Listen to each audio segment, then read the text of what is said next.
시청자 여러분 안녕하십니까? 뉴스포 시작합니다.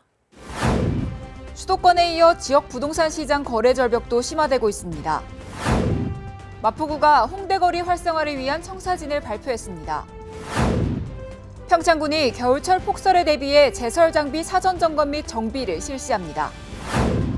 충북도가 가축방역 우수사례 평가에서 전국 최우수 지자체로 선정됐습니다. 전남대학교 병원의 새 병원 건립 사업이 정부 예비타당성 조사의 문턱을 넘지 못했습니다. 수도권에 이어서 지역 부동산 시장도 거래 절벽이 심화되고 있습니다. 지난달 거래 건수가 10년 만에 최저치를 기록했습니다. 금리 인상과 대출 규제 등으로 매물은 많지만 매수자들이 값이 더 떨어질 것으로 보고 기다리기 때문입니다. 지난달부터 가격 하락세로 전환된 지역 아파트 시장이 얼어붙고 있습니다. 한국부동산원 통계에 따르면 광주 아파트 매매 거래는 2020년 11월 5천 건에 육박했던 것이 지난 6월엔 1,400건으로 4분의 1 토막이 났습니다. 7월 들어서는 국토부 실거래가 신고 기준으로 거래 건수가 850건 정도로 월간 1,000건에도 미치지 못할 것으로 예상됩니다. 2013년 1월 이후 가장 적은 수치입니다. 6월 달부터 매수 심리가 전에 비해서 아주 더 꽁꽁 얼어버린 상황이고요. 그래서 거래가 되더라도 아주 낮은 금액으로 거래가 되고 또 저희로서는 그 부분에 대해서 실거래를 올리기도 굉장히 조심스러워요. 이처럼 아파트 값이 하락세로 바뀌면서 집주인들은 버티기에 들어갔고 집을 사려는 사람들은 더 떨어지길 기다리고 있습니다. 전반적으로는 경기 침체하고 금리 인상 부담, 그리고 가격 고점 인식, 매물 적체 심화 등 다양한 가격 하방 압력이 지속되면서 관망세에 따른 약보합세, 다시 말해서 하향될 것으로 전망하고 있습니다. 대출 규제와 금리 인상 부담, 하반기만 8,000세대 넘는 입주 공급까지 쏟아지면서 광주 아파트 시장의 눈치 싸움이 거래 절벽으로 이어지고 있습니다.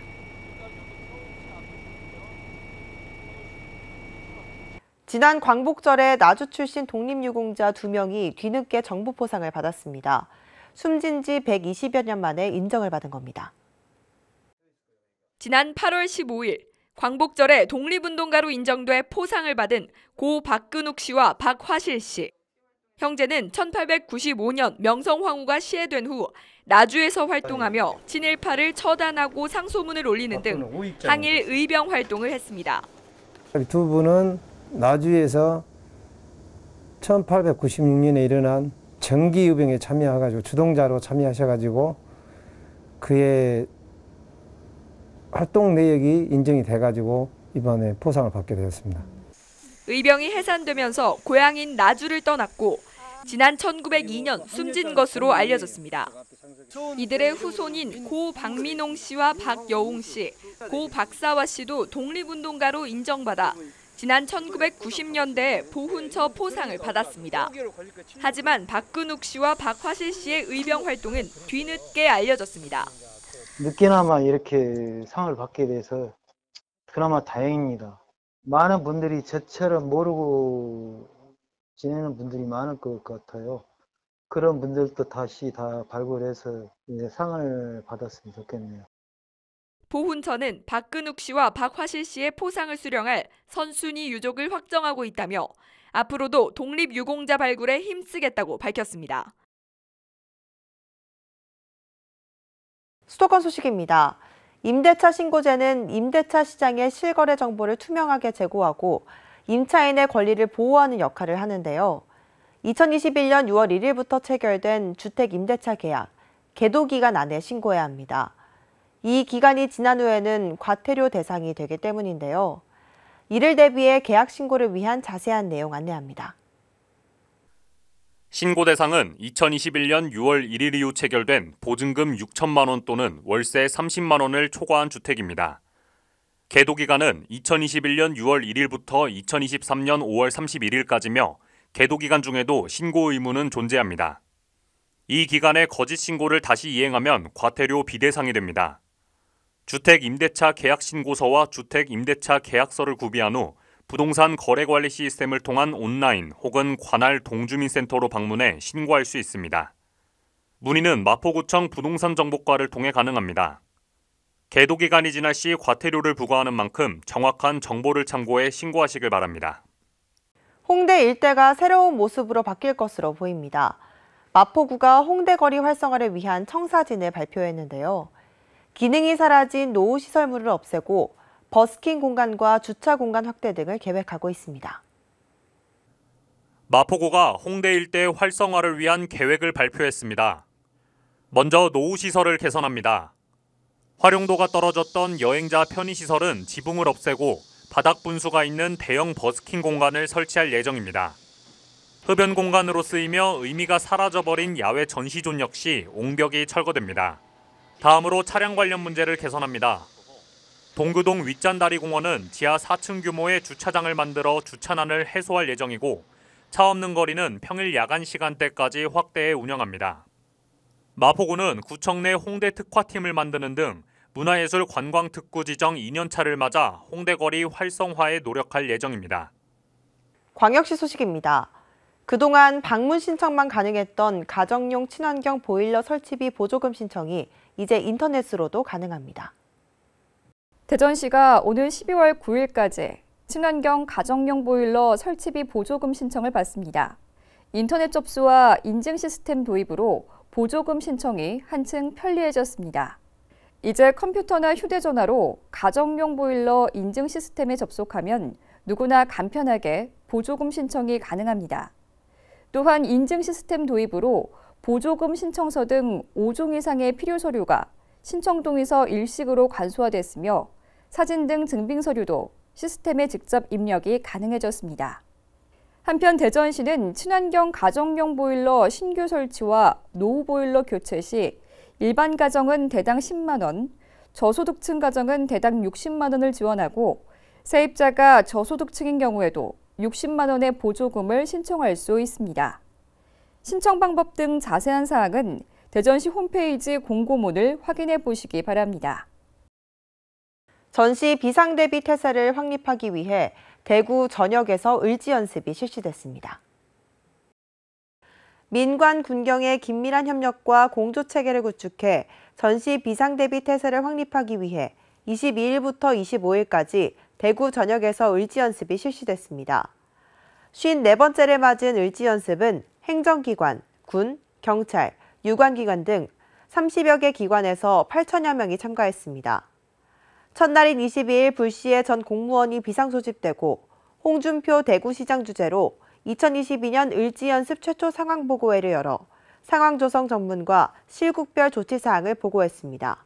대구시는 직원과 시민들의 을지연습에 대한 이해와 참여도를 제고하기 위해 퀴즈 이벤트와 국민행동체험 등 다양한 체험 행사를 열고 실제 전쟁 상황을 고려한 전시 직접 편성 등을 실시합니다. 강원도 소식입니다.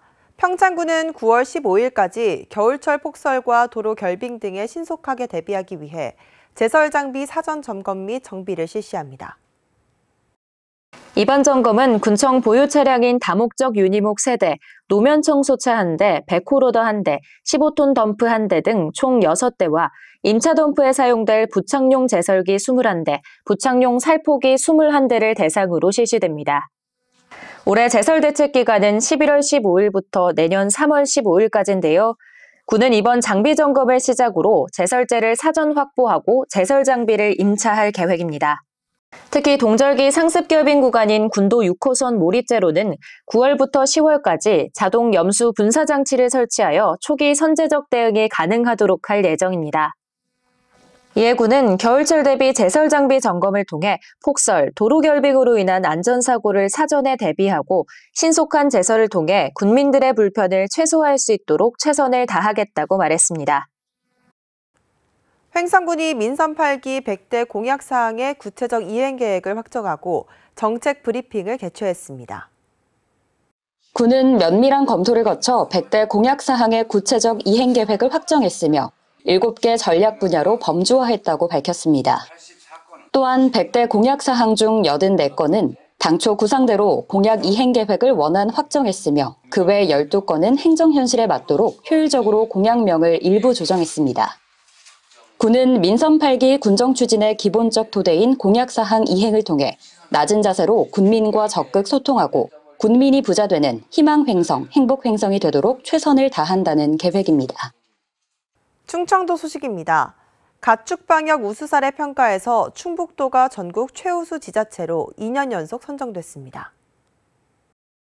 도는 이번 평가에 대비해 조류 인플루엔자 예방을 위한 창의적 방역 시책을 발굴해 시행했으며 아프리카 돼지열병 차단을 위해 강화된 방역 시설을 적극 추진했습니다.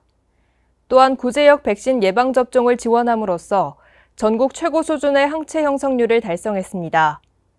도 관계자는 도에서 추진하는 가축 방역 대책이 중앙부처와 외부기관으로부터 공인받았다는 점에서 큰 의미가 있으며 앞으로 재난형 가축 전염병이 발생하지 않도록 우리 도가 갖고 있는 방역 기법을 시군과 협력해 추진하겠다고 말했습니다.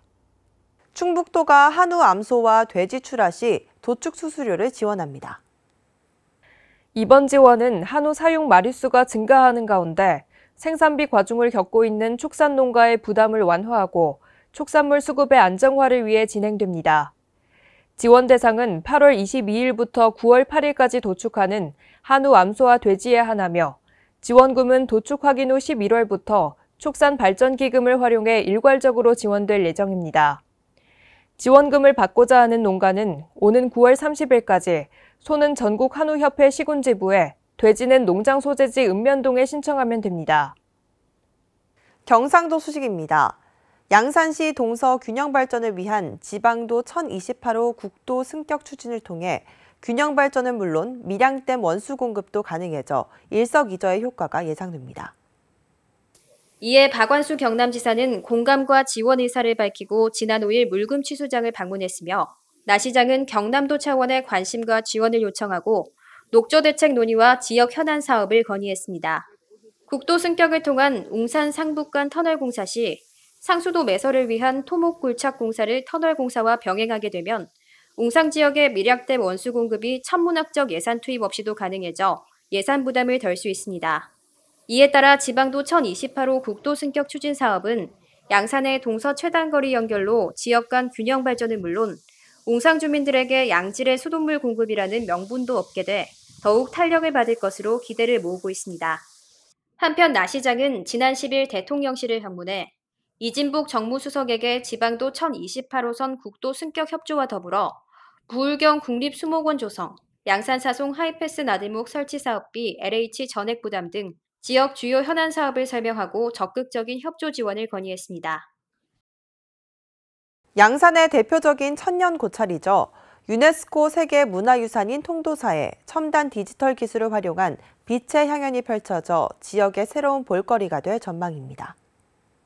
양산시는 지난해 문화재청이 주관한 2022년 세계유산 미디어아트 공모사업에 선정돼 국비 10억 원을 포함한 20억 원의 사업비를 들여 오는 9월 3일부터 10월 3일까지 한 달여간 미디어아트쇼를 펼칩니다. 미디어아트란 기존 대중매체를 활용한 예술은 물론 증강현실과 가상현실 등 다양한 미디어 매체와 기술을 활용해 선보이는 복합 매체입니다. 쇼는 9월 3일 오후 7시 개막식과 함께 화엄 세계로의 초대를 주제로 12개의 콘텐츠가 공간별로 구성돼 차세대 공공예술 세계를 선보일 예정입니다. 광주 전남 소식입니다. 보육원을 나와 새내기 대학 생활을 하던 남성이 숨진 채 발견됐습니다.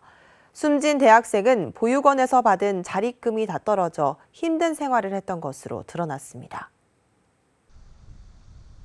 18살 새내기 대학생 A군이 다녔던 광주의 한 대학교입니다. A군은 올해 초 광주의 한 보육원을 퇴소하고 대학에 합격해 대학 기숙사 생활을 해왔습니다. 여름방학이 끝나갈 무렵인 지난 18일 오후 A군은 극단적 선택을 했습니다. 2명이 함께 지내는 기숙사였지만 방학 중에 갈 곳이 없는 A군이 혼자 사용하던 중이었습니다. A군은 극단적 선택을 하기 이틀 전 퇴소한 보육원의 사무국장에게 자립금 700만 원이 다 떨어져 힘들다는 말을 남겼습니다. 복지사분이 사무국장입니다. 그분이 이제 얘기하니까 이제 다 써버리면 되겠냐. 앞으로 살아갈 일도 있는데 그런 얘기한 것 같습니다. 경찰은 CCTV 분석 결과와 관계자 진술을 토대로 정확한 사건 경위를 조사하고 있습니다. 현대백화점 그룹에 이어 신세계그룹이 광주의 복합 쇼핑몰 투자를 공식화했습니다. 유통 대기업들이 광주에 처음으로 들어설 대형 복합 쇼핑몰에 대한 청사진을 잇따라 내놓으면서 광주시가 발표할 구상안에도 관심이 모아집니다. 현대백화점 그룹의 더현대 광주. 광주를 비롯해 호남권, 중부권 전역에서 방문객을 유치해 지역 발전에 견인하고 2만 2천여 명의 고용 창출도 노력할 계획입니다. 신세계그룹의 스타필드 광주. 국내에서 전라 호남권을 완전히 아우를 수 있는 제대로 된 상권 규모에 맞는 메모단 쇼핑몰이 될 거라고 생각하고 있고요. 민선 8기가 출범한 지 2달도 되지 않아 광주의 복합 쇼핑몰 투자를 공식화한 유통그룹들입니다. 롯데그룹도 투자에 무게를 두고 신중히 검토하고 있는 것으로 알려졌습니다. 올해 대선과 지방선거를 거치며 지역 최대 현안이 된 만큼 다른 어떤 공약보다 속도감 있게 추진되는 형국입니다. 관심은 광주시가 내놓을 복합 쇼핑몰 구상안입니다. 국가지원형 복합 쇼핑몰 TF를 중심으로 논의해온 복합 쇼핑몰 추진 방향과 일정을 발표할 예정인데 관건은 국가지원형이라는 단서입니다. 논란을 키웠던 국비 9천억 원에 대한 근거를 얼마나 구체화할지 설득력을 높일 수 있을지 관심입니다. 김준영 광주시 신활력 추진본부장은 국민의힘과의 예산정책협의회에서 공개된 계획안을 바탕으로 광주 발전과 시민 편익, 지역경제 활성화에 도움이 되는 방향으로 신속 투명하게 해나갈 것이라며 말을 아꼈습니다. 특히 의혹이 제기되는 데 대해선 교통, 환경 영향 대책 등은 당연히 민간에서 진행하는 것이라고 선을 그었습니다. 2개 이상의 복합 쇼핑몰 유치 가능성도 점쳐지는 가운데 광주시는 다음 달 초 광주형 복합 쇼핑몰에 대한 구상안을 발표하고 투자 의사를 밝힌 기업들과의 협의를 본격화할 예정입니다. 광주 대인시장 인근에서 수개월째 하수도 공사가 이어지면서 많은 차량들이 통행에 불편을 겪고 있습니다. 특히 추석 연휴가 다가오는데 시장으로 가는 길목이 막히면서 상인들의 한숨은 더욱 깊어지고 있습니다. 광주 대인시장 인근 사거리입니다. 포크레인이 도로를 막고 있고 주변에서는 하수도 정비 공사가 한창입니다. 공사로 인해 차량 통행이 제한되면서 시장 입구로 향하는 좌회전 차선도 폐쇄됐습니다. 상가 인근 도로에도 자재들이 널려 있어 보행자 통행 역시 어려운 상황. 뚝 끊겨버린 손님에 상가 주인들은 한숨을 내쉽니다. 오로지 다 피해보는 건 이쪽에 장사하는 사람들이잖아요. 매출이 지금 한 3분의 1에서 5분의 2 정도 다운됐어요. 더 큰 문제는 다가오는 추석 연휴입니다. 올해 3월부터 본격 시작된 이번 공사는 계획대로라면 6월 마무리됐어야 합니다. 하지만 자재 수급 문제로 3개월간 공사가 멈추면서 추석 대목과 겹쳤기 때문입니다. 손님들은 물론 납품 차량 진입 또한 어려워지면서 시장 상인들의 걱정은 더 커지고 있습니다. 다음 주부터는 닫을 거예요. 시장이. 근데 이렇게 도로가 이렇게 생겨서 손님이 올 수가 없는데 장사를 어떻게 하겠어요? 공사를 발주한 동구청은 추석 대목 기간 동안 공사를 잠시 중단하고 통행을 재개할 수 있는 방안을 협의하고 있다며 상인들의 불편을 최소화할 수 있도록 노력하겠다고 밝혔습니다. 전남대학교 병원의 새 병원 건립 사업이 정부 예비 타당성 조사의 문턱을 넘지 못했습니다. 전남대병원은 보완을 거쳐 다시 한번 예타에 도전한다는 계획입니다. 전남대병원이 새 병원 건립 사업인 미래형 뉴스마트 병원이 기획재정부 재정사업평가위원회 심의 결과 예비 타당성 조사 대상 사업에서 제외됐습니다. 제외 사유는 공식적으로 나오지 않았지만 용도 지역 변경 등 도시관리계획 변경 절차가 완료되지 못했기 때문으로 추정됩니다. 기재부에서는 이달 초 전남대병원 측이 제출한 예비 타당성 조사 요구서와 관련해 2가지 검토 의견을 제시했습니다.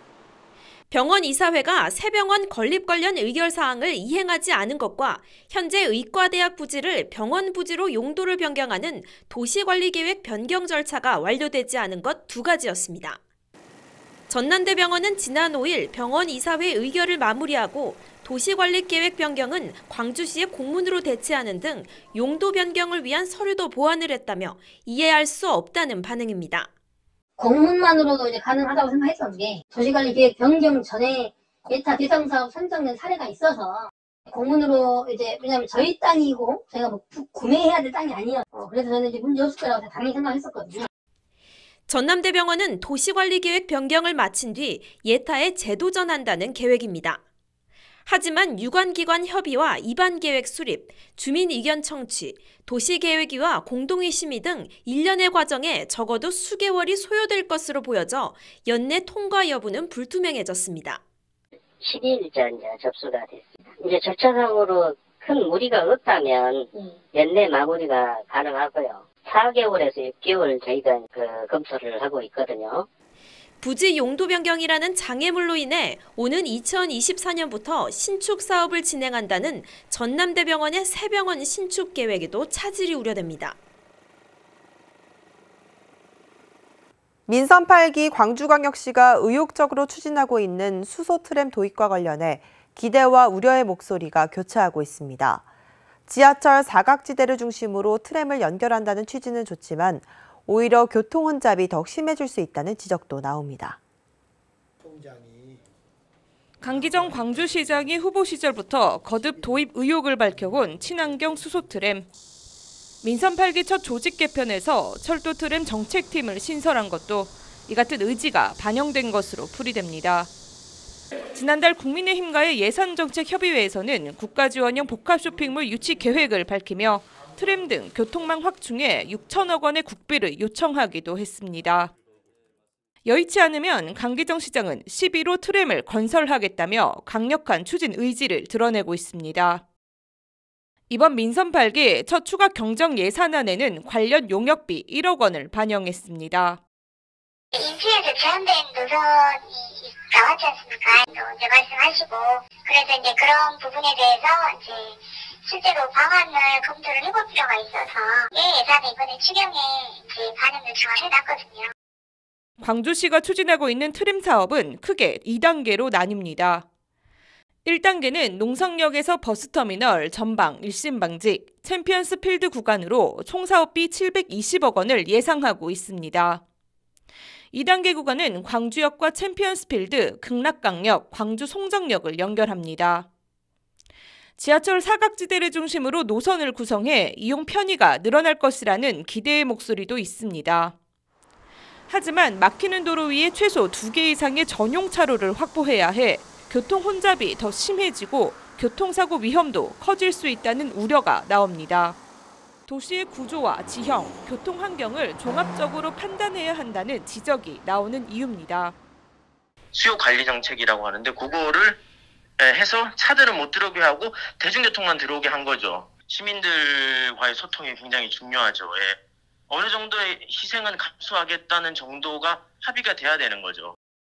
대구와 부산, 대전은 이 같은 우려와 비용 문제 등으로 트램 건설 계획을 철회하거나 사업 추진 계획을 다시 검토하고 있습니다. 여수시청 요트팀이 2022 남해안컵 국제요트대회에서 종합 1위의 쾌거를 달성했습니다. 7월 28일부터 8월 1일까지 5일간 열린 이번 대회에는 한국과 미국, 영국 등 7개국에서 25척 300여 명의 선수와 관계자가 참여했습니다. 34.7피트 크루저 요트로 출전한 여수시청 요트팀은 잘 짜인 조직력으로 ORC2 부문 우승을 차지해 요트 부문 강자로의 면모를 드러냈습니다. 아름다운 관광자원 홍보와 캠핑 문화 개선을 위해 여수시 생태관광지 낭도에서 남도 바닷길 캠핑대전이 열립니다. 8월부터 11월까지 여수와 순천, 광양, 보성에서 각각 3차례씩 총 12회 개최되며 여수시 낭도 캠핑장에서는 8월 19일과 26일, 9월 2일에 개최될 예정으로 모집 인원은 회차별 36팀입니다. 참가 신청은 남도 바닷길 캠핑대전 홈페이지에서 선착순으로 실시간 예약 가능합니다. 운동을 열심히 하면 코로나에 걸릴 가능성도 낮아질까요? 그렇습니다. 일주일에 150분 정도의 적당한 운동을 하면 코로나에 걸릴 위험이 낮아진다는 연구 결과가 나왔습니다. 격렬한 운동일 땐 효과가 더 빨리 나타나는데요. 규칙적인 운동으로 건강 챙기시길 바랍니다. 이상 뉴스 마칩니다. 시청해주신 여러분 고맙습니다.